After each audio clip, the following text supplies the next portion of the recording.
Сәлем достар, сіздермен бірге Куба, и бүгін көретіндеріңіз Қуат Хамитовты қамауға алыпты. Бұл туралы анасы өз сұхбатын берді. Я мама Хамитова Куата. Сегодня час 15.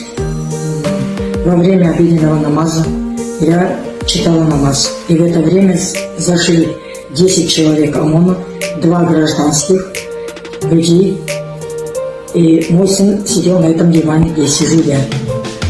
Повязали им руки, положили на пол и начали его избивать. Муж выскочил из другой комнаты, и сказал: почему вы его бьете? Вы его можете так повести. Они сказали, что он зачинщик, и, не разбираясь ни в чем, увезли моего сына. У меня еще в доме находился младший сын и старшая сноха, брата жена. Она вышла из туалета, и ее повернули в угол этого туалета автоматами и запретили ей вообще смотреть куда-либо.